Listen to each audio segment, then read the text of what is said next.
ನಮ್ಮ ದೇಶದೆಲ್ಲೆಡೆ ಸ್ವತಂತ್ರ ದಿನಾಚರಣೆಯ ಹಬ್ಬವನ್ನು ಆಚರಣೆ ಮಾಡ್ತಾ ಇರ್ತಕ್ಕಂಥ ಸಂದರ್ಭದಲ್ಲಿ ಇವತ್ತು ನಮ್ಮ ಕೃಷ್ಣರಾಜನಗರ ವಿಧಾನಸಭಾ ಕ್ಷೇತ್ರದಲ್ಲಿ ಈಗಾಗಲೇ ಬೆಳಿಗ್ಗೆ ಕೇರಳ ತಾಲೂಕು ಮಟ್ಟದಲ್ಲಿ ಈಗ ಕೇರಳದ ಒಂದು ಕಾಲೇಜು ಮೈದಾನದಿಂದ ಅಲ್ಲಿ ಒಂದು ಮೆರವಣಿಗೆಗೆ ಚಾಲನೆಯನ್ನು ಕೊಟ್ಟು ಅಲ್ಲಿಂದ ಇಲ್ಲಿಗೆ ಬಂದು ಸಾಲಿಗ್ರಾಮಕ್ಕೆ ಯೋಗಾನರಸಿಂಹ ಸ್ವಾಮಿಯ ದೇವಸ್ಥಾನದ ದೇವರ ಆಶೀರ್ವಾದವನ್ನು ಪಡೆದು ಇಲ್ಲೂ ಕೂಡ ವಿದ್ಯುಕ್ತವಾಗಿ ಈ ಒಂದು ಮೆರವಣಿಗೆಗೆ ಚಾಲನೆಯನ್ನು ಕೊಟ್ಟಿದ್ದೇವೆ.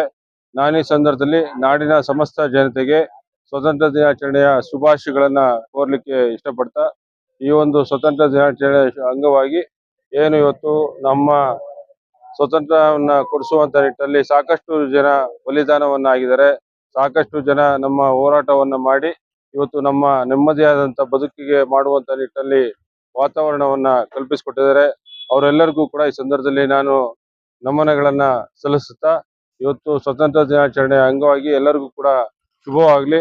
ಭಾರತ ದೇಶ ಮುಂದಿನ ದಿನಗಳಲ್ಲಿ ಇನ್ನಷ್ಟು ದೊಡ್ಡ ಮಟ್ಟಕ್ಕೆ ಬೆಳೆಯುವಂತ ನಿಟ್ಟಿನಲ್ಲಿ ರಾಷ್ಟ್ರ ಆಗಲಿ.